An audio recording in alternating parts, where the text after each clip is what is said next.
ॐ सहनाववतु सहनौ भुनक्तु सह वीर्यङ्करवावहै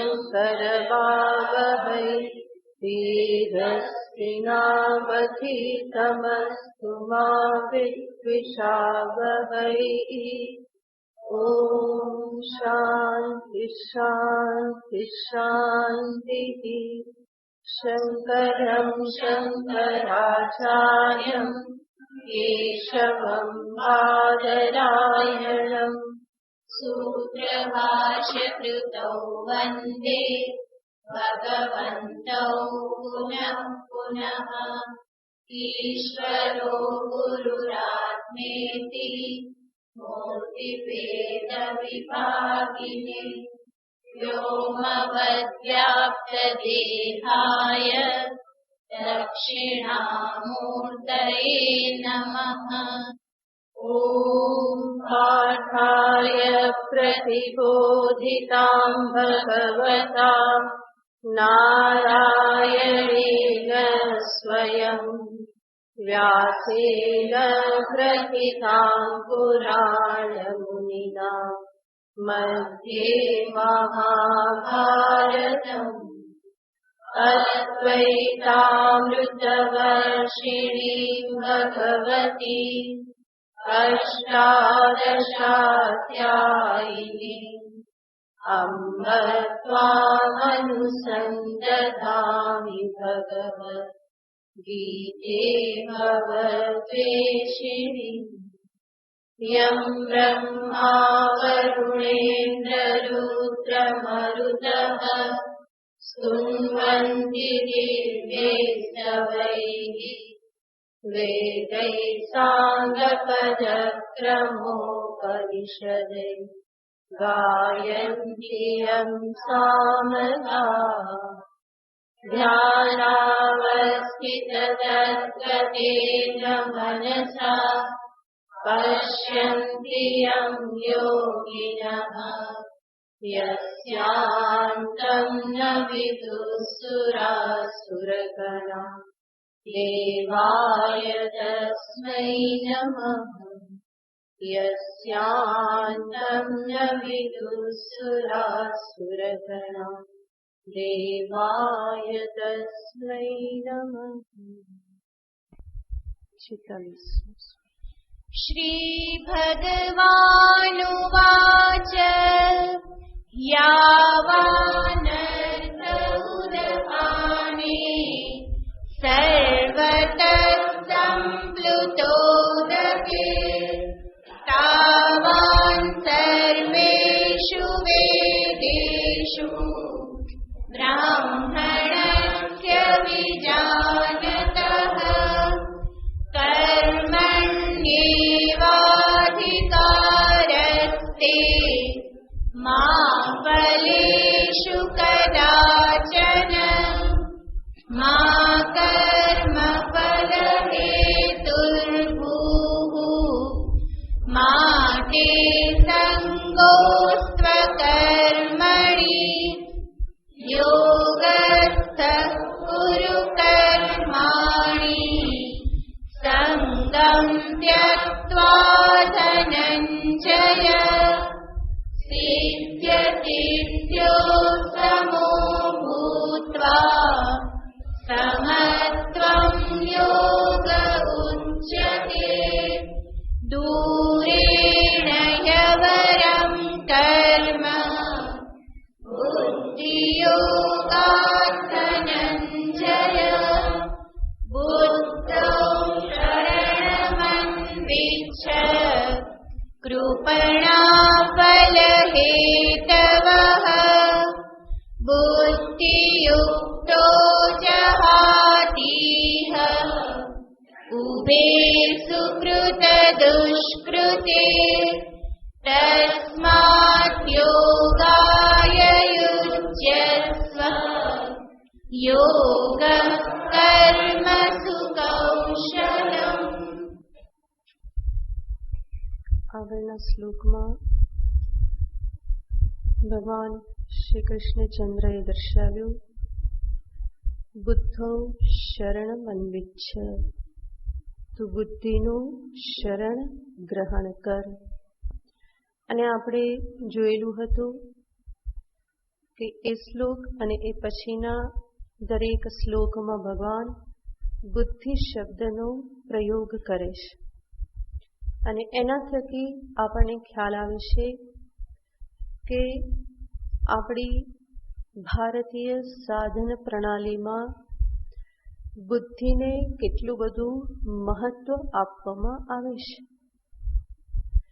બલકી કોઈ પણ માર્ગે સાધના કરો, જો બુદ્ધિનો ઉપયોગ નહીં કરો તો પ્રગતિ થવાની નથી.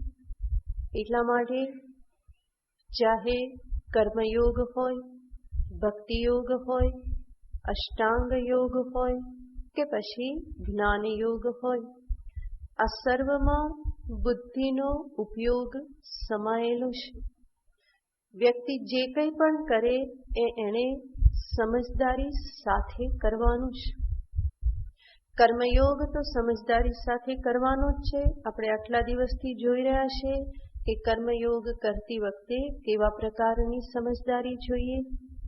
એટલું જ નહીં, એવી એક ભ્રામક માન્યતા પણ છે કે જે ભક્તિ કરે એને બુદ્ધિ ચલાવવાની જરૂર નહીં. પરંતુ એવું નથી. જે ઈશ્વર ભક્તિ કરે છે એને પણ બુદ્ધિનો ઉપયોગ તો કરવાનો જ છે. એને પણ સમજવાનું છે કે ભક્તિનું વાસ્તવિક સ્વરૂપ શું હોઈ શકે, ભજનીય એવા ઈશ્વરનું સ્વરૂપ શું હોઈ શકે, ભગવાનનો ભક્ત કેવો હોય એના લક્ષણ શું હોઈ શકે, અને આ ભક્તિ થકી મારે શું પ્રાપ્ત કરવાનું છે, ક્યાં પહોંચવાનું છે, આ બધું એને પણ સમજવાનું રહેશે. ઈશ્વરના મહાત્મ્યને સમજવું એ ભક્તને માટે ઘણું જરૂરી બની જાય છે. નારદ ભક્તિ સૂત્રમાં નારદજી કહે છે કે ઈશ્વરનું મહાત્મ્ય જ્ઞાન એ અત્યંત આવશ્યક છે ભક્તની ભક્તિને દ્રઢ કરવાને માટે. તો આ બધું ભક્તે પણ સમજવાનું રહેશે. અષ્ટાંગ યોગ, ત્યાં પણ વિવેક ખ્યાતિ કરવાની છે, પુરુષ પ્રકૃતિ વિવેક કરવાનો છે, તો ત્યાં પણ બુદ્ધિની આવશ્યકતા છે. અને જ્ઞાન યોગ જે છે એને તો બુદ્ધિનો જ માર્ગ કહેવાય છે, વિચારનો જ માર્ગ કહેવાય છે, માટે ત્યાં પણ બુદ્ધિ ચલાવવાની છે. તો સર્વ સાધના જે છે એ બુદ્ધિપૂર્વક કરવાની છે, સમજદારીપૂર્વક કરવાની છે. તો બધાની પાછળ બુદ્ધિ અન્વિત છે. જેટલું સમજદારી સાથે કરશો એટલી પ્રગતિ વધારે થશે, અને જેટલી સમજદારી નહીં કેળવો એટલી પ્રગતિ ધીમી પડી જશે. તો વિચારપૂર્વક હું જે કંઈ પણ કરું એ વિચારપૂર્વક કરું. મને ખ્યાલ હોય કે હું આ શા માટે કરી રહેલો છું, કેવી રીતે મારે કરવાનું છે, કરીને મારે ક્યાં પહોંચવાનું છે, આ કર્યા પછી મારી આંતરિક રીતે કોઈ પ્રગતિ થઈ રહી છે કે નહીં, મારા જીવનમાં પરિવર્તન આવી રહેલું છે કે નહીં, હું જેટલું જાણું છું એને હું મારા આચરણમાં મૂકી રહ્યો છું કે નહીં, મારી સમજદારી અને મારા આચરણની વચ્ચે કેટલો ગેપ રહે છે, એ ગેપ કેવી રીતે પૂરું, આ બધું જ સાધકને માટે આ બધું જ વિચારવું એ અત્યંત આવશ્યક થઈ જાય છે. એટલા માટે ક્યારેય પણ કોઈ માર્ગનો સાધક બુદ્ધિની ઉપેક્ષા, વિચારની ઉપેક્ષા ક્યારેય પણ ન કરી શકે. કમસે કમ એણે એટલું તો વિચારવાનું રહે છે કે હું જે કરી રહ્યો છું એનાથી મારા જીવનમાં શાંતિ વધી કે નહીં, મારી એકાગ્રતા વધી કે નહીં, મારા જીવનમાં ફરિયાદો ઓછી થઈ કે નહીં, આ બધું તો એણે જોતા જ રહેવાનું છે. કારણ કે અંતે સર્વ સાધનાની પરિણતિ આમાં જ છે. રમણ મહર્ષિજી કહે છે, હૃત્સ્થલે મન સ્વસ્થતા ક્રિયા ભક્તિ યોગ બોધાશ્ચ નિશ્ચિતમ. ક્રિયા, ભક્તિ, યોગ, બોધ આ બધાનું પરમ પ્રયોજન છે કે મન એકાગ્ર થઈ જાય, મન તત્વમાં સ્વસ્થતા પ્રાપ્ત કરે, તો જ એ બધી સાધના જે છે એ સફળ થઈ કહેવાય. તો કોઈ પણ માર્ગનો સાધક ક્યારેય પણ વિચારની ઉપેક્ષા કરી શકે નહીં, બુદ્ધિની ઉપેક્ષા કરી શકે નહીં. તો ભગવાન અહીંયા આપણે જોઈએ છીએ ફરી ફરીને બુદ્ધિનું મહત્વ બતાવે છે. અર્જુનની સામે સાક્ષાત નારાયણ પ્રગટ થઈ ગયેલ છે. એ ઉપદેશ આપી રહેલ છે. એ પણ અર્જુનને એવું કહેતા નથી કે અર્જુન તારે બુદ્ધિ ચલાવવાની જરૂર નથી, હું બેઠો છું, એવું ભગવાન કહેતા નથી. બલ્કિ ભગવાન એને વારંવાર કહે છે, એવી રીતે કહેશે કે જેથી બુદ્ધિ ચાલે અને અર્જુનના મનમાં પ્રશ્ન ઉત્પન્ન થાય અને ભગવાન એને ઉત્તર આપે. તો ભગવાન મનુષ્યને એ જ સમજાવવા માંગે છે કે એક માનવ દેહ ધારણ કરી અને આવી વિલક્ષણ બુદ્ધિ પ્રાપ્ત થયેલી છે. એ બુદ્ધિનો તું એવી રીતે ઉપયોગ કરી લે કે જેથી તારું જીવન સફળ થઈ જાય. બુદ્ધિ એના માટે જ મળેલી છે. અર્થ કામમાં બુદ્ધિને બહુ વાપરવાની જરૂર નથી. મુખ્ય બુદ્ધિને ક્યાં વાપરવાની છે? ધર્મ સંચય અને મોક્ષ પુરુષાર્થને માટે, પોતાના વાસ્તવિક પારમાર્થિક સત્ય સ્વરૂપને સમજી લેવાને માટે બુદ્ધિનો વાસ્તવિક ઉપયોગ કરવાનો છે. તો એને જ ભગવાન અહીંયા દર્શાવી રહેલા છે, બુદ્ધિના મહિમાને બતાવી રહેલા છે. એટલે જ ભગવાને કહ્યું બુદ્ધો શરણમ અન્વિચ્છ, કારણ કે બુદ્ધિયુક્તા હિ ફલમ ત્યક્ત્વા, જે બુદ્ધિથી યુક્ત છે એ સુકૃત દુષ્કૃત ઉભે જહાતી, અંતે એ ક્યાં પહોંચી જાય છે? તો કે પાપ પુણ્યથી મુક્ત થઈ જાય છે. અને માટે અર્જુન તસ્માત યોગાય યુજ્યસ્વ, તું યોગને માટે તૈયાર થઈ જા, કર્મયોગને માટે તૈયાર થઈ જા. કારણ કે યોગ કર્મસુ કૌશલમ, આ યોગ શું છે? કર્મમાં કુશલતા, એ જ યોગ છે. તો આપણે વિચાર કરતા હતા, આગળ ભગવાને કહ્યું છે સમત્વમ યોગ ઉચ્યતે, અને અહીંયા ભગવાન કહેશે યોગ કર્મસુ કૌશલમ, કર્મસુ કૌશલમ યોગ, અને પૂર્વ શું કહ્યું? સમત્વમ યોગ ઉચ્યતે. તો આજે બંને બાબત ભગવાને અહીંયા કહી, એમાં કોઈ વિરોધ નથી. બંનેમાં એક જ વાત કહેવામાં આવેલી છે. ભગવાને પહેલા જે કહ્યું કે સમત્વમ યોગ ઉચ્યતે, યોગ કોને કહેવાય છે? તો કે સમત્વ. અને સમત્વ ક્યાં?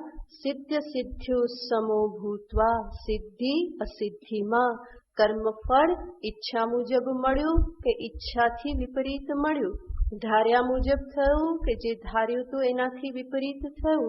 તો જે કંઈ પણ સફળતા અસફળતા સુખ દુઃખ રૂપે જે કંઈ કર્મફળ પ્રાપ્ત થયું, સિદ્ધિ અસિદ્ધિ, એમાં સમત્વ, સમત્વ યાને ચિત્તની અવિકૃત દશા, ચિત્તની એક સમદશા, બેલેન્સ જે છે એને જ સમત્વ કહેવામાં આવે છે. એનો અર્થ કર્મફળ સ્વરૂપે જે કંઈ પણ પ્રાપ્ત થયું એનો હું પ્રસન્નતાપૂર્વક સ્વીકાર કરું છું, મને કોઈ ફરિયાદ થતી નથી. તો દ્વંદ્વાત્મક જગતમાં કર્મફળ સ્વરૂપે જે કંઈ પણ દ્વંદ્વપને પ્રાપ્ત થયા એ સર્વને હું સમતા ધારણ કરી અને સ્વીકાર કરી લઉં છું. કેવી રીતે સમતા? ઈશ્વરનો પ્રસાદ છે. કર્મફળ રૂપે મને શું પ્રાપ્ત થયું? ઈશ્વરનો પ્રસાદ પ્રાપ્ત થયો. અને પ્રસાદ માટે શું ફરિયાદ હોય, શું વિરોધ હોય? પ્રસાદ રૂપે જે પણ પ્રાપ્ત થયું એને હું માથા પર ચડાવું છું. તો દરેક કર્મફળ એ ઈશ્વરનો પ્રસાદ છે, એને હું પ્રસાદ તરીકે સ્વીકારી લઉં તો મનમાં કોઈ વિકાર પ્રાપ્ત નહીં થાય, કોઈ ફરિયાદ ઉત્પન્ન નહીં થાય. તો આ જ ચિત્તની સમત્વ દશા છે. ફળના પ્રત્યેની આસક્તિના કારણે જે હર્ષ વિષાદ થતા રહે એના પરિણામે જ સંસાર બંધન જે છે એ વધારે દ્રઢ થતા જાય છે. પરંતુ કર્મયોગની સમજદારીના પરિણામે કર્મ કરતી વખતે જે કર્મયોગી જે છે એ કર્મ માટે અભિમાન ધારણ નથી કરતો કે હું કરું છું, અને કર્મફળ જ્યારે પ્રાપ્ત થાય તો એમાં આસક્તિ નથી કરતો, મમત્વ ધારણ નથી કરતો. તો એના અહંકાર અને મમકાર બંને શિથિલ થતા જાય છે. અને અહંકાર મમકાર જો શિથિલ થઈ ગયા તો પછી કર્મફળ જે છે એ બંધન ઊભું કરવાને સમર્થ રહેતું નથી.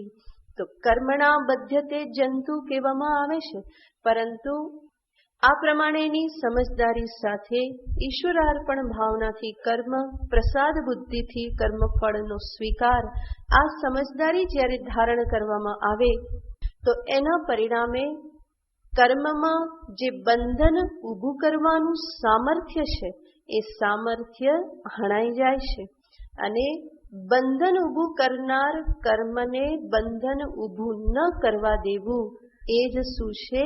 કુશળતા છે.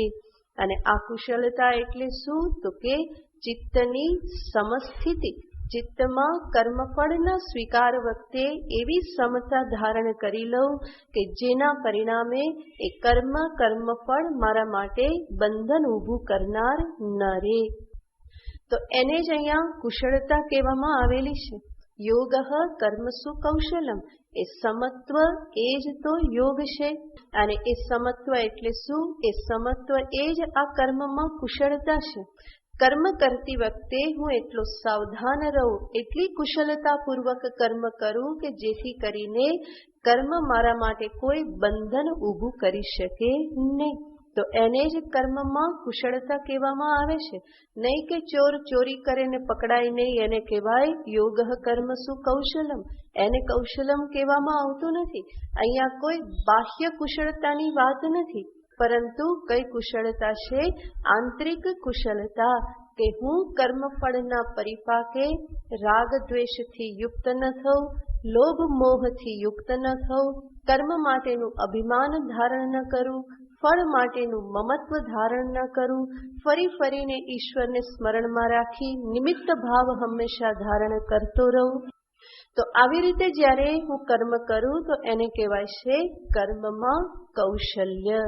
એ જ કર્મમાં કુશળતા છે, જેને આપણે પહેલા પણ દ્રષ્ટાંતથી જોયેલું હતું કે કાળી ગુફામાં જવું અને એક પણ દાગ લાગવા ન દેવું.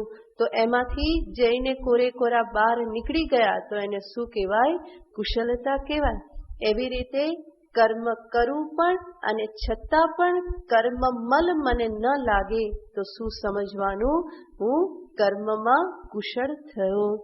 અને કર્મમલ એટલે શું? કર્મમલ છે કર્મ કરતી વખતે અહંકાર ધારણ કરવું, અથવા તો કર્મના સંદર્ભમાં કોઈ ગ્લાનિ ધારણ કરવી, પશ્ચાતાપ કરવો, અફસોસ કરવો, કર્મ માટે અભિમાન ધારણ કરવું, ફળને માટે મમત્વ કરવું, ફરી પાછું ફળમાં મોહ ધારણ કરવો, એની પાછળ પડવું, ફરી એના માટેની ઈચ્છા થઈ એ ભોગમાં પ્રવૃત્ત થવું. આ બધા જ કર્મ અને કર્મ ફળના મલ છે, અશુદ્ધિ છે. હું કર્મ કરું, કર્મ ફળ પણ સ્વીકાર કરું અને છતાં પણ આ બધા મલનો મને સ્પર્શ ન થાય, આ બધી કાળાશ મને ક્યાંય પણ લાગે નહીં, તો શું સમજવાનું? કર્મની કાળી કોટડીમાં જઈને આવ્યો છતાં પણ કેવો છું? મને કોઈ મલ પ્રાપ્ત ન થયો. તો એને જ કહેવામાં આવે કર્મમાં કુશળતા. અને આ કુશળતા એટલે શું? તો કે એ જ સમસ્થિતિ કે જ્યાં હું અભિમાનને સ્પર્શ ન કરવા દઉં ચિત્તમાં, ફળ માટે મમત્વ કે મોહને સ્પર્શ ન થવા દઉં મારા ચિત્તમાં, તો એ ચિત્તની સમસ્થિતિ એ જ કર્મમાં કુશળતા છે. માટે ભગવાન જ્યારે અહીંયા કહે છે યોગ કર્મસુ કૌશલમ, તો એ કોઈ જુદું લક્ષણ ફરી ભગવાન યોગનું કહેતા નથી. આગળ જે સમત્વમ યોગ ઉચ્યતે કહ્યું હતું એને જ ભગવાન બીજા શબ્દમાં અહીંયા કહેશે યોગ કર્મસુ કૌશલમ. અને ભગવાન કહેશે કે અર્જુન, આવા યોગમાં તું જોડાઈ જા. તસ્માત યોગાય યુજ્યસ્વ. આ કર્મ કુશળતા રૂપ જે યોગ જે છે એમાં તું જોડાઈ જા. એનો અર્થ કર્મયોગ ભાવનાથી તું તારા કર્તવ્ય કર્મ કરવામાં લાગી જા. નિષ્કામ ભાવે કર્મ કર. જે કંઈ પણ મને કર્મ કરવાનું પ્રાપ્ત થયું છે એ ઈશ્વરની કૃપા છે. મને નિમિત્ત બનાવ્યો, મને આવી તક આપી, એ પ્રમાણેનો ભાવ ધારણ કરી તારું કર્તવ્ય કર્મ તું પાલન કરી લે. એની તું ઉપેક્ષા ન કર. ચિત્ત શુદ્ધિ કરવાને માટે કર્મયોગ એક મહાન સાધન છે. એવા કર્મની ક્યારેય પણ ઉપેક્ષા કરવાની ન હોય. તો ભગવાન કહેશે ઉપેક્ષા કર્યા વગર આ કર્મયોગ થકી તું તારી સાધનામાં લાગી જા. ધ્યાન એ જ રાખવાનું છે કે નિષ્કામ ભાવે કર. આ નિષ્કામતા એ જ સમત્વ છે અને નિષ્કામતા એ જ કર્મમાં કુશળતા છે. એને બધાને વિચાર કરતા જોઈએ તો બધાનો અર્થ શું નીકળે છે? એક સરખો અર્થ થાય છે. તો અંતરની નિષ્કામતા હશે તો જ શું હશે? સમત્વ હશે. અને એ સમત્વ એ જ શું છે? કર્મની કુશળતા. હું કર્મ કરું છતાં પણ કર્મને માટે ધક્કો મારનાર કોઈ કામના ન હોય. ફળ સ્વીકાર કરું, ફળના સંદર્ભની કોઈ કામના નથી, મમત્વ નથી. તો આ જ નિષ્કામતા છે અને નિષ્કામતાને જ અંતઃકરણની શુદ્ધિ કહેવામાં આવે છે. નિષ્કામી મનુષ્ય અને સકામી મનુષ્ય એમાં ભેદ કેટલો છે? તો બહુ સીધા સાદા શબ્દોમાં જોઈએ તો સકામી મનુષ્ય એને કહેવાય કે જે જગતના વિષયોને પ્રાપ્ત કરવાને માટે ભગવાનનો ઉપયોગ કરે. સકામી મનુષ્ય જગતના વિષયોને પ્રાપ્ત કરવાને માટે કોનો ઉપયોગ કરે? ભગવાનનો ઉપયોગ કરે. અને નિષ્કામી મનુષ્ય કોને કહેવાય? ભગવાનને પ્રાપ્ત કરવાને માટે જગતનો ઉપયોગ કરી લે. ભગવાનને પ્રાપ્ત કરવાને માટે જગતનો ઉપયોગ કરી લે છે. તો જગત એ કર્મક્ષેત્ર છે અને ત્યાં કર્મ કરીને પોતાને જે દેહ, ઇન્દ્રિય, મન આદિ પ્રાપ્ત થયા એ બધાનો ઉપયોગ કરી કર્મક્ષેત્રમાં કર્મ કરે છે. શેના માટે આ બધું કરે છે? ઈશ્વર પ્રાપ્તિને અર્થે. જ્યારે સકામી શું કરે છે?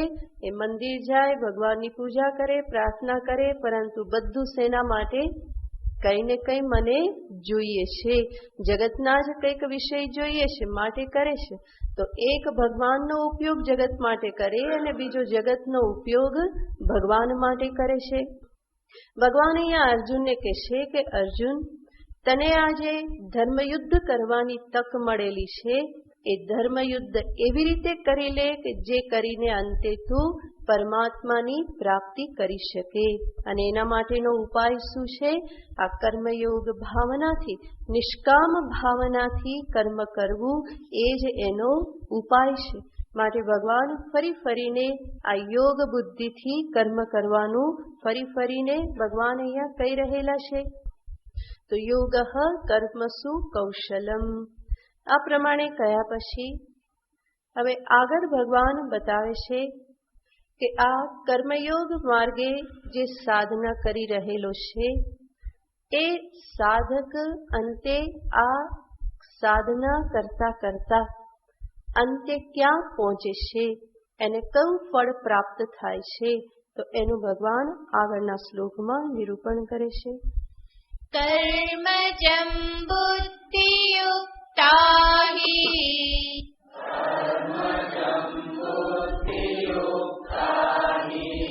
ફલં ત્યક્ત્વા મનીષિણઃ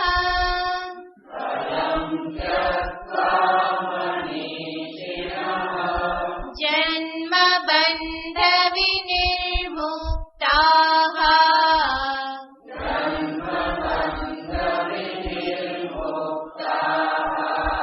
પદં ગચ્છન્ત્યનામયम्.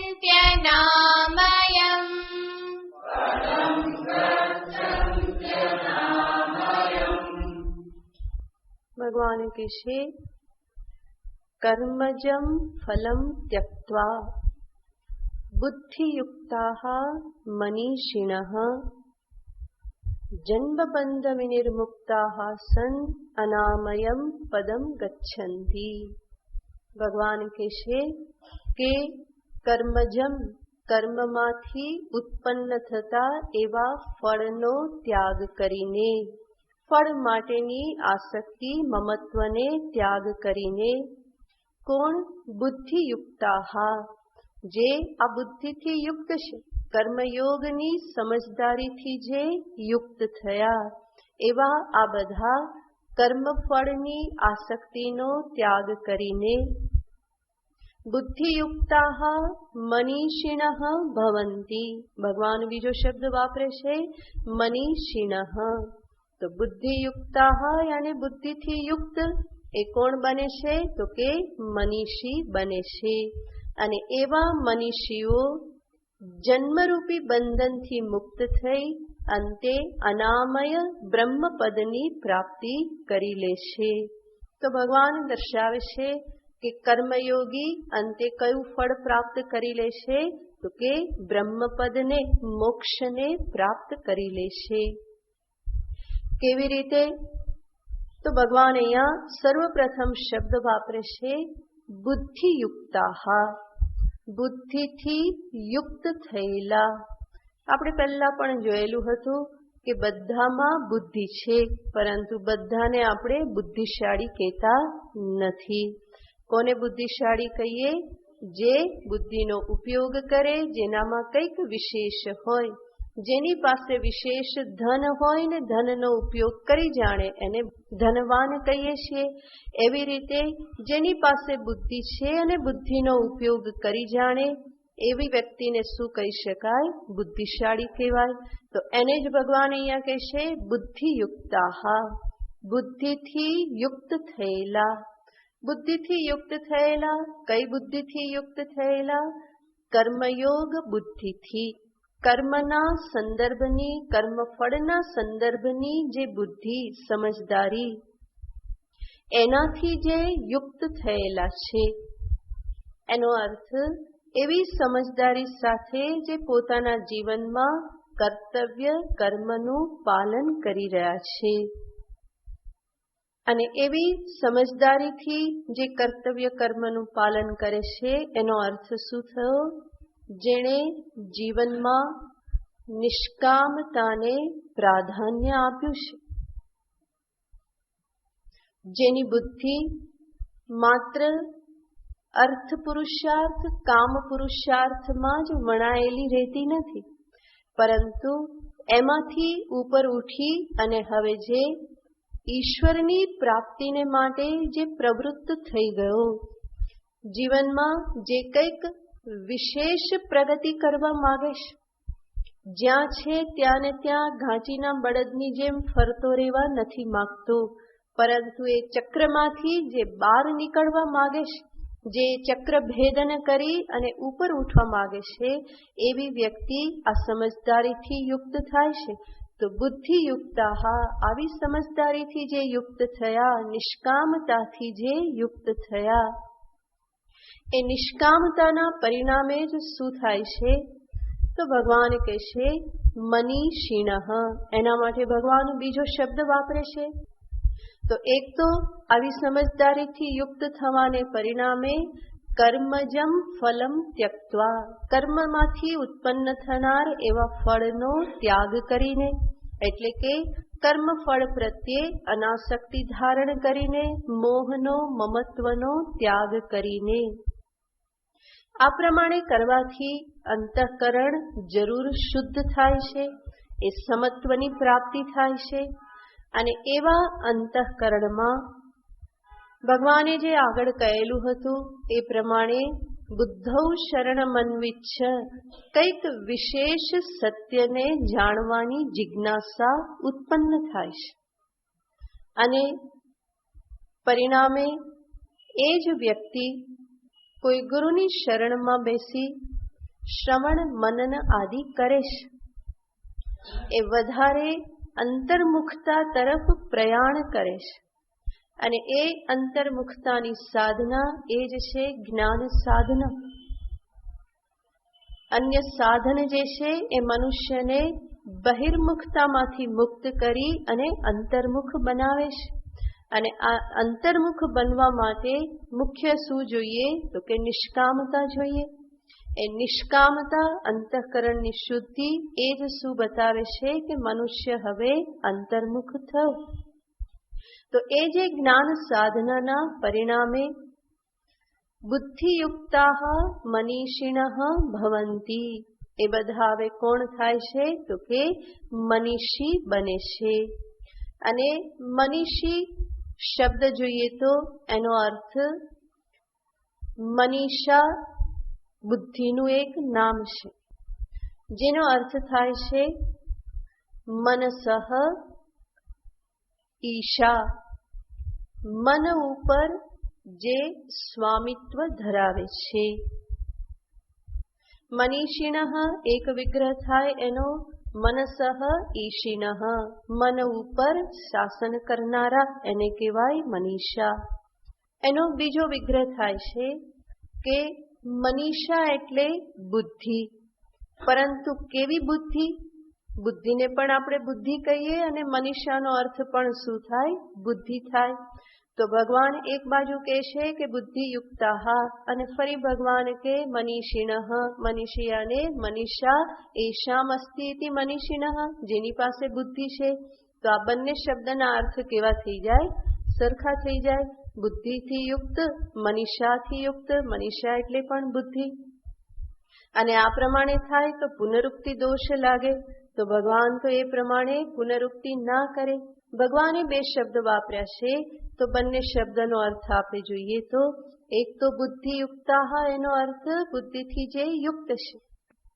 અને મનીષિણઃ એનો અર્થ થાય મનીષાથી યુક્ત.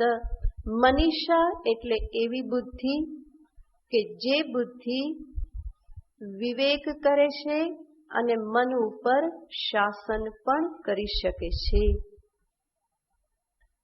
મનીષા મનસઃ ઈશા જે મનની સ્વામીની છે, મન ઉપર જે પ્રભુત્વ ધરાવે છે, શાસન કરનારી છે, એવી બુદ્ધિને કહેવામાં આવે છે મનીષા. ઘણી બહેનોનું નામ મનીષા હોય પણ રડતી જ રહેતી હોય. એ રડતી રહેતી હોય એનો અર્થ શું? બુદ્ધિ નથી ચલાવતી. કારણ કે બુદ્ધિ ચલાવે તો રડવું ના પડે. આપણે પહેલા પણ જોયેલું છે કે બુદ્ધિ અને દુઃખ, ડાપણ અને દુઃખ બંને સાથે ના હોય. તો નામ મનીષા તો પછી સિદ્ધ કરવું પડે કે હું કોણ છું. અહીં કોઈ છે મનીષા? નથી ને? એટલે જ મેં કીધું, નહીં તો ના કહું. કારણ કે નહીં તો બહાર નીકળ્યા બધા એને વળગી પડે. પણ વાસ્તવમાં તો મનીષા કોણે બનવાનું છે? બધાએ બનવાનું છે. મન ઉપર પ્રભુત્વ કરનારી બુદ્ધિ. ઘણી વખત બુદ્ધિ છે અને બુદ્ધિ વિવેક કરે છે, પરંતુ વિવેક માત્ર કરે છે, એનાથી આગળ પછી એનું કંઈ ચાલતું નથી. તો ભગવાન કહે છે માત્ર એટલાથી નહીં ચાલે, સાથે સાથે શું હોવું જોઈએ? બુદ્ધિ વિવેક કરે અને વિવેકવતી બુદ્ધિમાં સાથે સાથે શું સામર્થ્ય હોય? મનને સંભાળવાનું સામર્થ્ય પણ હોય. મન છે એ લગામ છે અને બુદ્ધિ કોણ છે? સારથી છે. તો સારથીના હાથમાં લગામ હોય.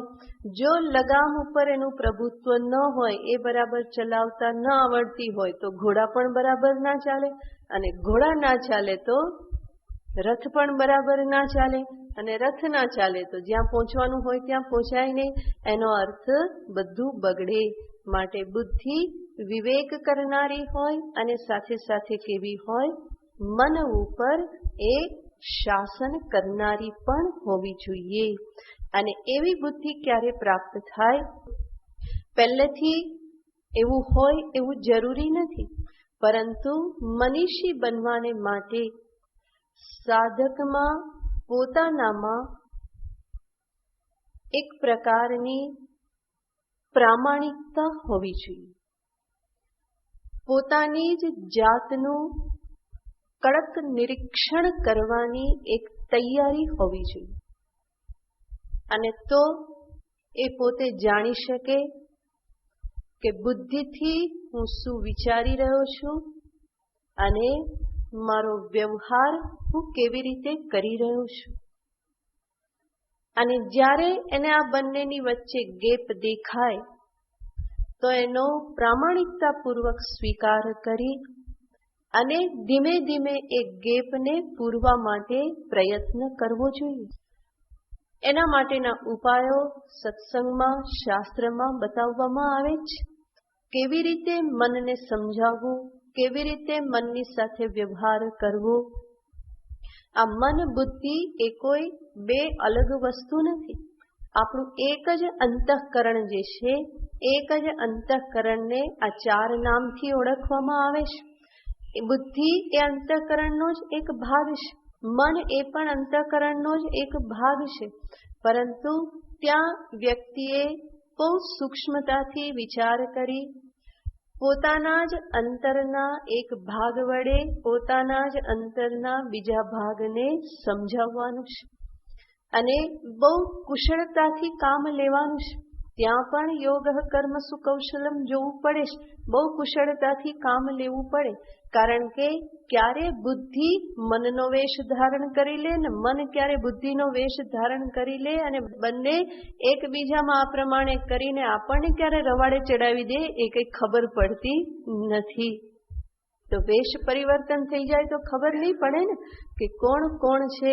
ચોર ચોરી કરે અને પછી પોલીસના કપડાં પહેરીને શોધવા નીકળે ચોરને તો કેવી રીતે પકડાય? અહીંયા પણ એવું જ થાય છે. આપણું મન જે છે ઘણીવાર બુદ્ધિના વાઘા પહેરી લેતું હોય અને એટલા માટે મન ઘણા બધા તર્ક કરતું હોય અને આપણને એમ લાગે કે ના ના વાત તો આ જ સાચી છે, આ બરાબર છે, અને બુદ્ધિ બિચારી મન જેવી થઈ જાય, એનું કંઈ ચાલે નહીં. તો આવી સ્થિતિમાં સાધકે બહુ જ સજાગ રહેવું પડે છે. જોવું પડે છે કે મારું મન જે તર્ક કરે છે, જે અહીંયા દલીલો થઈ રહેલી છે, એ દલીલો શાસ્ત્રને અનુરૂપ છે, સત્સંગને અનુરૂપ છે. આ જે કંઈ પણ દલીલ થઈ રહી છે એને હું જો વશ થઉં, એને સ્વીકાર કરું તો હું ભગવાનની વધારે નજીક પહોંચીશ કે એનાથી હું દૂર જઈશ. આ બધો વિચાર સૂક્ષ્મ રીતે કરતા રહેવું પડે છે અને ત્યારે જ આ મનની પકડમાંથી બુદ્ધિ જે છે એ ધીમે ધીમે બહાર નીકળે છે. બાકી બુદ્ધિની સ્થિતિ એવી હોય છે કે બધું ડાપણ હોય પણ મનની પાસે કંઈ ચાલે નહીં. જેમ કેટલાક ઓફિસર હોય ને ઓફિસમાં બહુ રોફ મારતા હોય પણ ઘરમાં કંઈ ના ચાલે.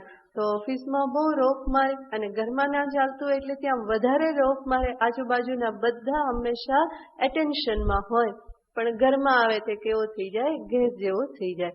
એવી રીતે બુદ્ધિ જે છે એ બહુ તડાકા મારતી હોય, બહુ વિવેક કરે, બહુ બધી દલીલો કરે, પરંતુ જ્યાં પેલું મન લાગણી સાથે બેઠું થાય તો બુદ્ધિ શું કરે? તમે જેમ કહો એમ. તો બુદ્ધિ પોતાનું બધું જોર છોડી દેશે. તો આવી જે બુદ્ધિ જે છે એ બુદ્ધિને વધારે આપણે સમર્થ બનાવવી હોય તો શું કરવું પડે? આ રીતે ફરી ફરીને મનની જોડે વાત કરી, બુદ્ધિની જોડે વાત કરી, અંતર્નિરીક્ષણ કરી, ગુરુનો સહારો લઈ એની સાથે વાત કરી, આ બધું કરી અને ધીમે ધીમે મન અને બુદ્ધિને કેવા કરવા પડે છે તો કે સમાન કરવા પડે. બુદ્ધિ જે આટલી બધી નબળી પડી જાય છે, મન હંમેશા પોતાનું કહેવું કરાવે છે, તો એ પકડમાંથી એને ધીમે ધીમે છોડાવવી પડે અને એના પરિણામે એક બેલેન્સ વ્યક્તિત્વ પ્રાપ્ત થાય કે જ્યાં લાગણી પણ હોય, વિચાર પણ હોય. લાગણી હોય, લાગણી વેડા ના હોય. વિચાર હોય, વિચારના વડા ના હોય. બરાબર? તો ખાલી વડા કરે એવું નહીં, વાતોના વડા બોલ બોલ કરતા રહેવું એવું જ નહીં. માત્ર વિચાર કરતા રહે એનાથી પણ કંઈ થતું નથી અને માત્ર લાગણી વેડા કરવાથી પણ જીવનમાં કંઈ થતું નથી. ભગવાને બુદ્ધિ પણ આપેલી છે, મન પણ ભાવ ભરેલું આપેલું છે, તો એ બંનેને સમાન રાખવા જોઈએ. એ બંને વચ્ચે એક પ્રકારનું બેલેન્સ હોય તો આપણું વ્યક્તિત્વ કેવું બની રહે? વ્યક્તિત્વ સુસંગઠિત બની રહે. એ વ્યક્તિત્વમાં એક પ્રકારની હાર્મની, સુસંવાદિતા આપણને દેખાય કે જ્યાં મન, બુદ્ધિ, આ શરીર, ઇન્દ્રિય, આ બધું જ કેવું છે? એક સાથે રહેલું છે. નહીં તો મન કંઈક ખેંચતું હોય, બુદ્ધિ કંઈક વિચારતી હોય, શરીર ક્યાંક પડેલું હોય, ઇન્દ્રિયો ક્યાંક દોડતી હોય, તો એ બધા 5 ઘોડા 5 દિશામાં દોડતા હોય, લગામના ઠેકાણા ના હોય, સારથીભાઈ કંઈક બીજું વિચારતા હોય, તો આમાં ક્યાંય પણ પ્રગતિ થઈ શકે નહીં. માટે જે બુદ્ધિ આપેલી છે, સમજદારી જે મને પ્રાપ્ત થઈ, બુદ્ધિયુક્તા, એની સાથે સાથે શું થવું જોઈએ? એ સમજદારી જીવનની પ્રત્યેક ક્ષણમાં વણાઈ જવી જોઈએ. મારો દરેક વ્યવહાર મારી સમજદારીને અભિવ્યક્ત કરતો હોવો જોઈએ. એ ગેપ જે છે એ ગેપ ધીમે ધીમે પૂરાતો જાય અને એક સ્થિતિ એવી આવે કે જ્યાં પછી મારા મન અને બુદ્ધિ વચ્ચેના બધા ઝઘડા ખેંચતાણ છે એ બધી જ શાંત થઈ જાય. એનો અર્થ મન અને બુદ્ધિ એવા બે વિભાગ જ ના રહે. જે બુદ્ધિ કે એ મન કરવા માટે તૈયાર હોય અને મનને યોગ્ય લાગે તો બુદ્ધિને પણ યોગ્ય લાગે, કારણ કે હવે મન પણ કેવું થઈ ગયેલું છે, તૈયાર થઈ ગયેલું છે. તો મન અને બુદ્ધિની વચ્ચે પછી કોઈ વિરોધ રહેતો નથી, બલકી મન એવું સુસંસ્કૃત થઈ ગયું, બુદ્ધિના આધારે, બુદ્ધિના સહારાથી મનને મેં એવું તૈયાર કરી દીધેલું છે કે હવે મન પણ કેવી રીતે વિચારે છે, તો કે બુદ્ધિની જેમ જ વિચારે છે. તો બુદ્ધિ અને મનની વચ્ચે પછી કોઈ ગેપ રહેતો નથી. અને એવું મન બુદ્ધિનું સામંજસ્ય જે વ્યક્તિત્વમાં પ્રાપ્ત થયું, એ વ્યક્તિત્વ ખરેખર ખીલી ઉઠે. અને એવા વ્યક્તિત્વ દ્વારા થતો દરેક વ્યવહાર જે છે એ વ્યવહાર પણ એક પૂર્ણતાની અભિવ્યક્તિ રૂપ બની રહેશે. તો ભગવાન અહીંયા કહેશે કે બુદ્ધિયુક્ત થયા એને પછી શું થવાનું છે? મનીષિણઃ. પ્રત્યેક કર્મમાં, પ્રત્યેક વ્યવહારમાં પોતાને પ્રાપ્ત થયેલી સમજદારીનો પડઘો પડવો જોઈએ. મારી સમજદારી દબાઈને રહે તો એ સમજદારી મને કામ લાગતી નથી, પરંતુ પ્રત્યેક વ્યવહારમાં મારી સમજદારીનો પડઘો પડે, મારું ડાપણ જે છે એ પ્રત્યેક વ્યવહારમાં અભિવ્યક્ત થતું રહે, મારો જે વિવેક વિચાર જે છે એ મારા વ્યવહારમાં હંમેશા છલકાતા રહે, બહાર પ્રગટ થતા રહે.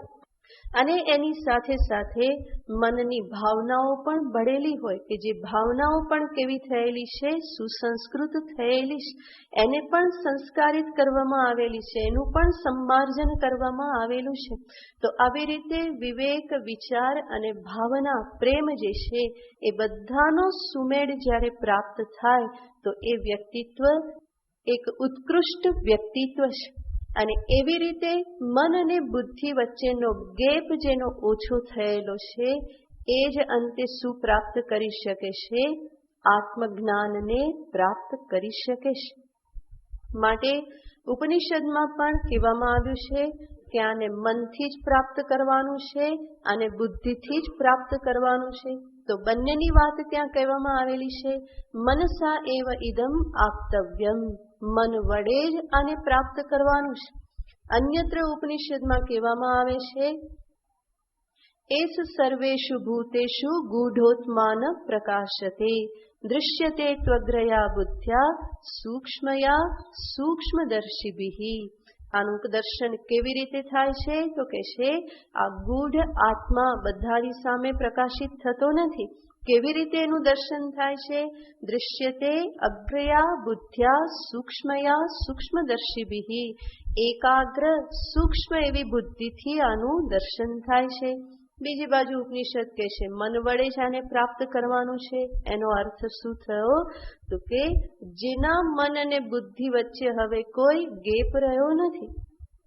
મન શાસ્ત્ર સંસ્કારથી સંસ્કૃત થયેલું છે, બુદ્ધિ પણ શાસ્ત્ર સંસ્કારથી સંસ્કૃત થઈ, તો મન અને બુદ્ધિ કેવા થઈ જાય છે? એક સમાન થઈ જાય છે. માટે જ શાસ્ત્ર આ પ્રમાણે કહે છે. તો એનાથી આપણને શાસ્ત્ર ઉપદેશ આપે છે વ્યક્તિત્વને એવું બનાવો કે મન અને બુદ્ધિની વચ્ચે ગેપ ના રહે, એ ખેંચાતાણી જે છે એ બધી દૂર થઈ જાય. અને એવી વ્યક્તિને જ ભગવાન શ્રી કૃષ્ણચંદ્ર ગીતાજીમાં ફરી ફરી યુક્ત, ધીર એવા શબ્દ વડે એને ભગવાન દર્શાવે છે કે સાધક કેવો હોય? યુક્ત. યુક્ત યાને જોડાયેલો. કોનાથી જોડાયેલો? મન બુદ્ધિ જેના જોડાયેલા છે, જેનું સમસ્ત વ્યક્તિત્વ સુસંગઠિત છે, એને ભગવાન યુક્ત શબ્દથી બતાવે છે. અથવા તો ભગવાન કહે છે ધીર. એ ધીર શબ્દનો અર્થ પણ એ જ થાય છે. ધીર કોને કહેવાય? જે કોઈ પણ નિર્ણય વિચાર્યા વગર લેતો નથી, પરંતુ જેના દરેક નિર્ણયમાં, વ્યવહારમાં એક પ્રકારનું ગાંભીર્ય, ધીરતા રહેલા છે. એનો અર્થ જે મનની ઉછળકૂદને વશ થતો નથી, જેનું મન હવે એ પ્રમાણે ઉછળકૂદ કરતું પણ નથી, મન પણ શાંત સમાહિત થયેલું છે, જે બુદ્ધિની વાત માનવાને માટે તૈયાર છે. તો એવી વ્યક્તિને ભગવાન ધીર શબ્દથી કહે છે. અને એવા જ લોકોને માટે ભગવાને અહીંયા શબ્દ વાપર્યો છે મનીષિનઃ. અને એવા વ્યક્તિત્વ થકી જ અંતે વેદાંત જે કહેશે એ તત્વનું શ્રવણ, મનન, નિધિધ્યાસન સંભવ બને છે. તો બુદ્ધિયુક્તા મનીષિનઃ, આવા મનીષી લોકો અંતે કોઈ આચાર્ય પાસેથી આત્મજ્ઞાનનું શ્રવણ, મનન, નિધિધ્યાસન કરે છે. અને એના થકી અંતે જન્મ બંધ વિનિર્મુક્તા, અંતે કેવા થઈ જાય છે તો કે આત્મજ્ઞાન પ્રાપ્ત કરી અને જન્મ બંધ વિનિર્મુક્તા, જન્મરૂપી બંધનથી મુક્ત થઈ જાય છે. જન્મરૂપી બંધન એ જ તો આ સંસાર ચક્ર કહેવામાં આવે છે. જન્મ થયો, ફરી આગળ વધ્યા, મૃત્યુ થયું, ફરી શું થાય છે? જન્મ થાય છે. તો આ જન્મ જે થાય છે એ કેવી રીતે થાય છે તો કે કર્મના આધારે થાય છે. કર્મફળ સ્વરૂપે જન્મ પ્રાપ્ત થાય છે. અને આપણે બધા જ જાણીએ છીએ કે કોઈનું કોઈના જન્મ ઉપર કોઈ નિયંત્રણ નથી. બધા જન્મી ગયા કેવી રીતે? કોઈએ નક્કી કર્યું હતું કે આ મા બાપ જોઈએ, આ ઘર જોઈએ, આ પ્રમાણે જોઈએ, આ પ્રમાણે ભાઈ જોઈએ, બેન જોઈએ, કોઈ કહી શકતું નથી. તો આ જન્મ આ પ્રમાણે થાય છે. મૃત્યુ માટે કોઈ સ્વાતંત્ર્ય છે? ક્યારે મૃત્યુ પામવું? કોઈ વિરલાને જ મળે, ભીષ્મ જેવાની ઈચ્છા મૃત્યુ. બાકી તો મૃત્યુ માટે કોઈ સ્વાતંત્ર્ય નથી. હમણાં પણ થઈ જાય, આવતીકાલે થાય, વર્ષો પણ નીકળી જાય. તો મૃત્યુ માટે પણ કોઈ સ્વાતંત્ર્ય નથી, જન્મ માટે પણ કોઈ સ્વાતંત્ર્ય નથી. અને જ્યાં સ્વાતંત્ર્ય નથી એ જ તો બંધન કહેવામાં આવે. પરાધીનતા જ તો બંધન છે. તો જન્મ મૃત્યુ આ બધું પરાધીન થઈ અને થાય છે, પરવશ થઈ અને જન્મ અને મૃત્યુ થતા રહે છે. તો આવી પરવશતાથી યુક્ત જે જન્મ અને મૃત્યુથી યુક્ત એવો જે સંસાર, એને જ બંધન કહેવામાં આવે છે. અને એ સેના થકી થાય છે તો કે આત્મ સ્વરૂપના અજ્ઞાનના કારણે. આ બુદ્ધિયુક્ત મનીષી પુરુષ જે છે એ પોતાના અકર્તા અભોક્તા સ્વરૂપને સમજી લે છે. એટલું જ નહીં, એ જ પોતાના અંતઃકરણની શુદ્ધિ દ્વારા વેદાંત શ્રવણ જ્યારે કરે અને સાંભળે, ન જાયતે મ્રિયતે વા કદાચિત નાયમ ભૂત્વા ભવિતા વા ન ભૂયઃ અજો નિત્ય શાશ્વતોયમ પુરાણઃ ન હન્યતે હન્યમાને શરીરે.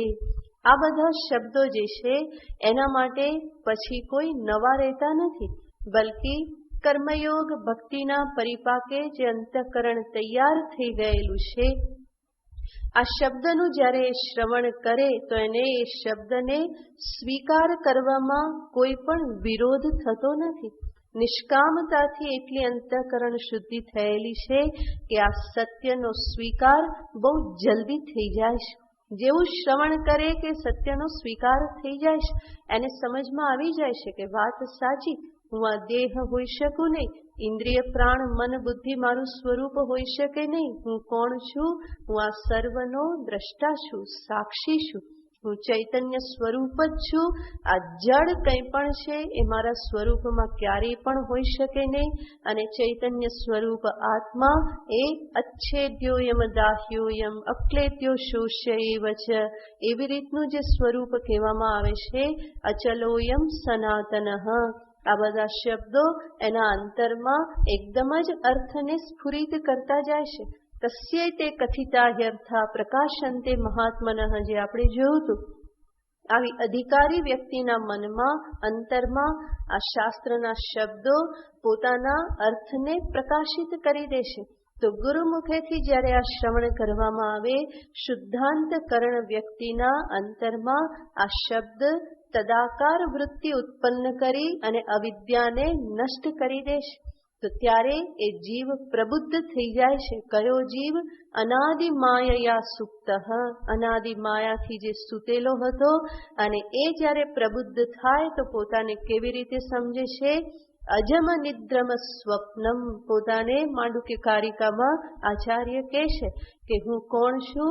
અજમ નિદ્રમ સ્વપ્નમ, હું આ જાગ્રત, સ્વપ્ન, સુષુપ્તિ આ ત્રણેય અવસ્થાઓથી મુક્ત, અવસ્થાતીત, પંચકોશાતીત, અવસ્થાત્રય સાક્ષી, સચ્ચિદાનંદ સ્વરૂપ, આત્મ સ્વરૂપ અહમસ્મી. એ રીતે એ પોતે સમજી લે છે.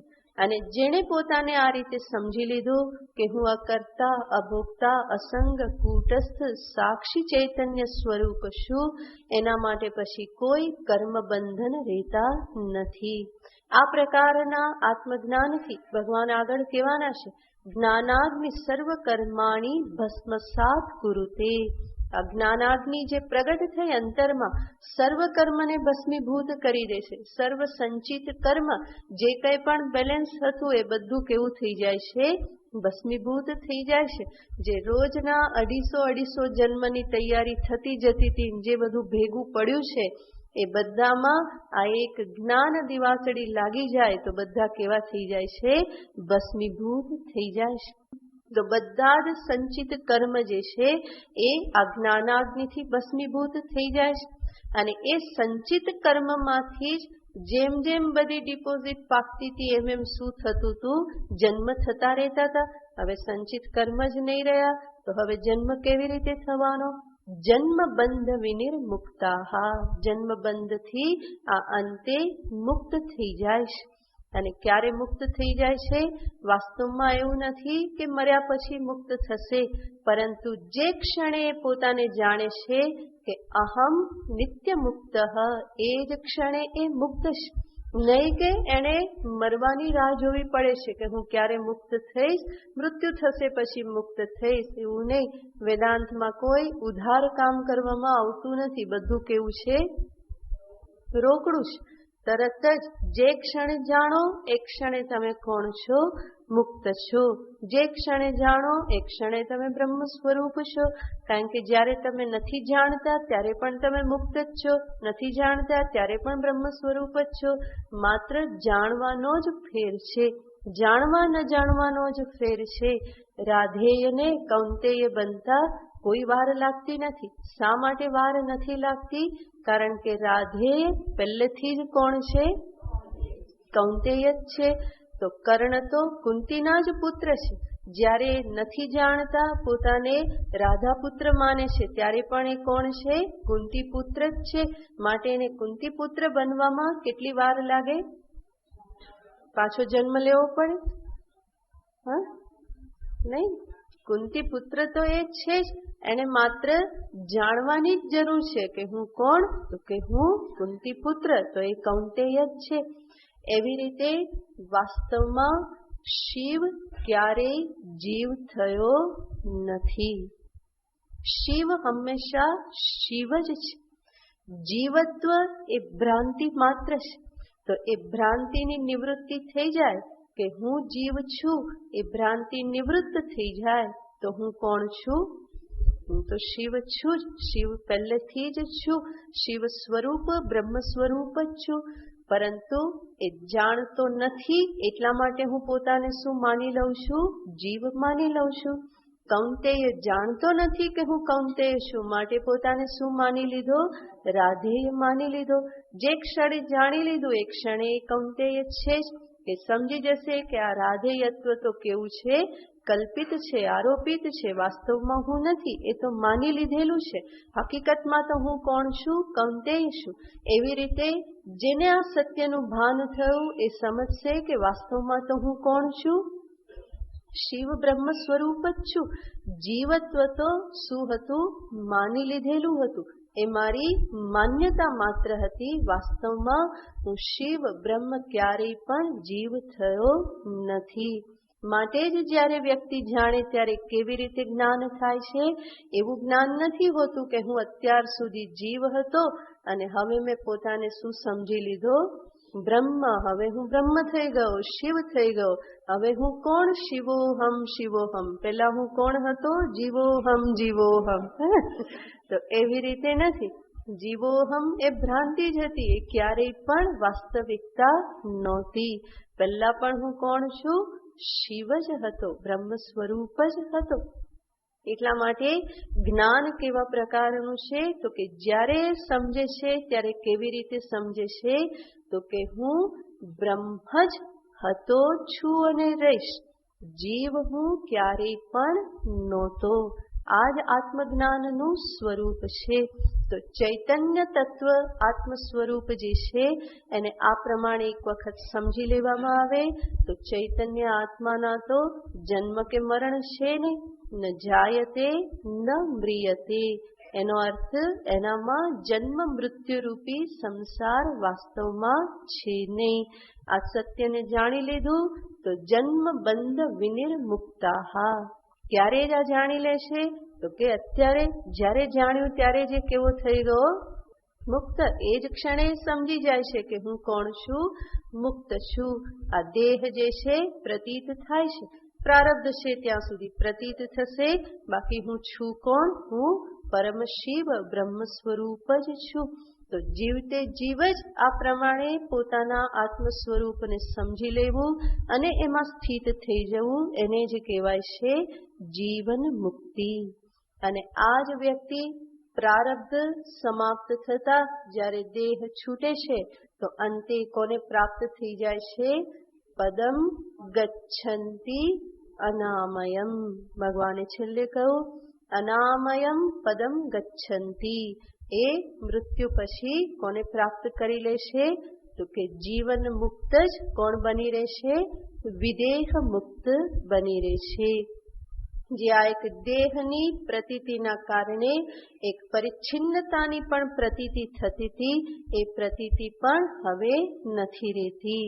તો એ વિદેહ મુક્તિને પ્રાપ્ત કરી લેશે. તો આ રીતે ભગવાને આ શ્લોકમાં દર્શાવ્યું કે કર્મયોગના અનુષ્ઠાનથી અંતે વ્યક્તિ કયું પરમ મહાન ફળ પ્રાપ્ત કરી લેશે. તો એની સાથે અહીંયા જે ભગવાન કર્મયોગનું નિરૂપણ જે ભગવાને શરૂ કરેલું હતું એ વિષય અહીંયા સમાપ્ત થાય છે. અત્યાર સુધી ભગવાને જે વાત કરી એને આપણે એક વખત જોઈ લઈએ તો કેટલા સોપાન ક્રમ ભગવાને વાત કરી અને કેવી રીતે કર્મયોગથી અંતે પરમ વિદેહ મુક્તિ જે છે ત્યાં એને પ્રાપ્ત કરી શકાય. તો એના માટેના અત્યાર સુધીમાં ભગવાને જે સોપાન કયા એને આપણે 10 વિભાગમાં વહેંચી શકીએ. જેમાં સર્વપ્રથમ છે ઈશ્વરાર્થે કર્મ કરવું. સાધનાનો પ્રારંભ ક્યાંથી થાય છે? ઈશ્વરાર્થે કર્મ. તો ભગવાને કર્મયોગ બતાવેલો હતો. કર્મણ્યેવાધિકારસ્તે મા ફલેષુ કદાચન. તો એ શ્લોક કહી અને પછી ભગવાને કહેલું હતું યોગસ્થ ગુરુ કર્માણી. તો આ પહેલું સોપાન છે. પહેલું સોપાન શું? ઈશ્વરાર્થે ગુરુ કર્માણી. ઈશ્વરને માટે કર્મ કરવું.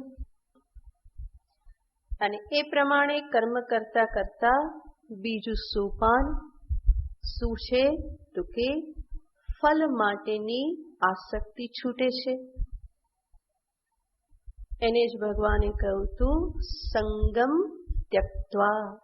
યોગસ્થ ગુરુ કર્માણી સંગમ ત્યક્ત્વા ધનંજય.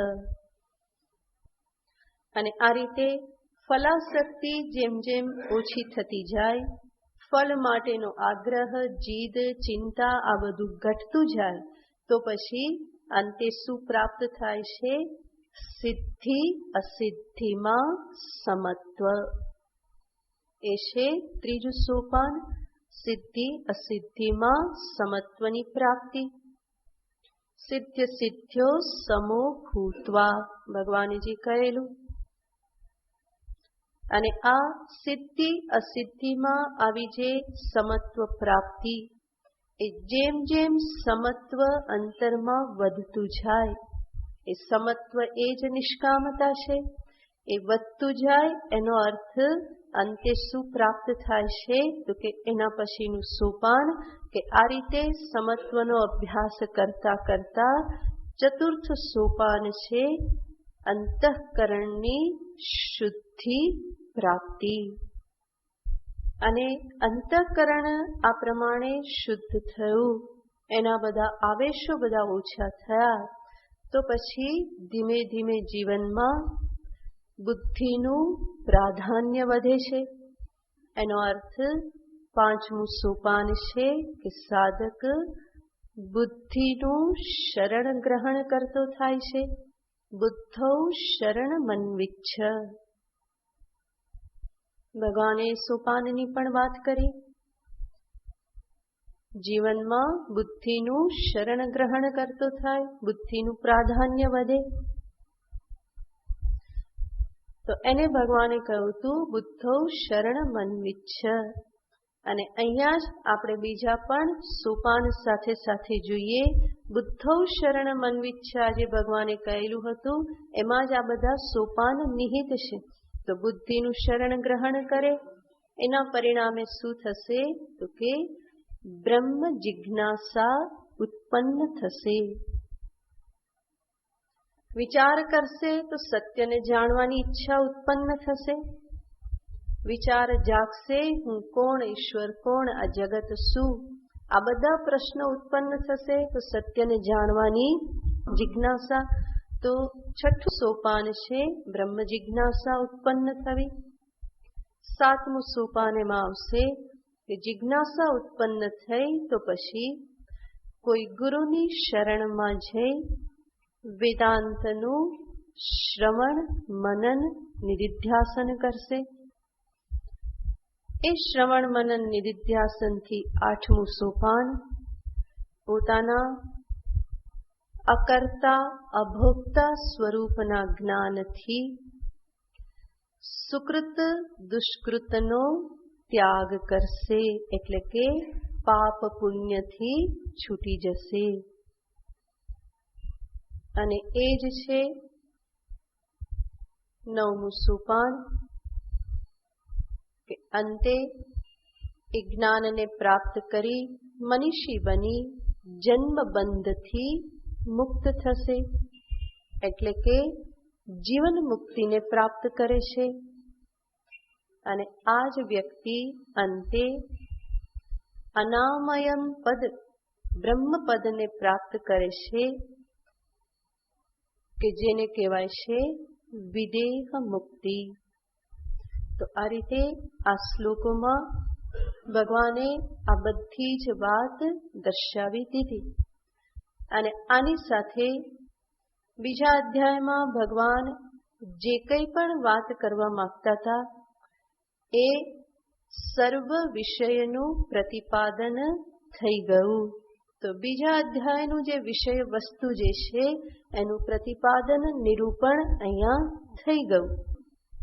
હવે આ બધું જે ભગવાને અર્જુનની સમક્ષ કહ્યું અને ભગવાને છેલ્લે કહ્યું કે અર્જુન આવી વ્યક્તિ જન્મબંધથી મુક્ત થઈ અને અનામય પદને પ્રાપ્ત કરે છે. ત્યારે સ્વાભાવિક અર્જુનના અંતરમાં પણ એ પ્રશ્ન જાગ્યો હશે, જિજ્ઞાસા ઉત્પન્ન થઈ હશે કે પ્રભુ આપે જે આ અનામય પદની વાત કરી એ અનામય પદ મને ક્યારે પ્રાપ્ત થશે, કેવી રીતે પ્રાપ્ત થશે, ક્યારે પ્રાપ્ત થશે? તો આવી કોઈક અર્જુનની જિજ્ઞાસાના ઉત્તર રૂપે ભગવાન હવે પછીના બીજા 2 શ્લોક કહેશે, જેમાં ભગવાન અર્જુનને કહેશે કે યદા જ્યારે આ પ્રમાણે થશે તદા ત્યારે તું એને પ્રાપ્ત કરીશ. તો એ જે 2 શ્લોક જે છે એ પણ અતિ મહત્વના શ્લોકો છે, જેના વિશે આપણે પછી વિચાર કરીશું. ઓમ પૂર્ણમદઃ પૂર્ણમિદં પૂર્ણાત પૂર્ણમુદચ્યતે પૂર્ણસ્ય પૂર્ણમાદાય પૂર્ણમેવાવશિષ્યતે. ઓમ શાંતિ શાંતિ શાંતિ. હરિ ઓમ શ્રી ગુરુભ્યો નમઃ. હરિ ઓમ.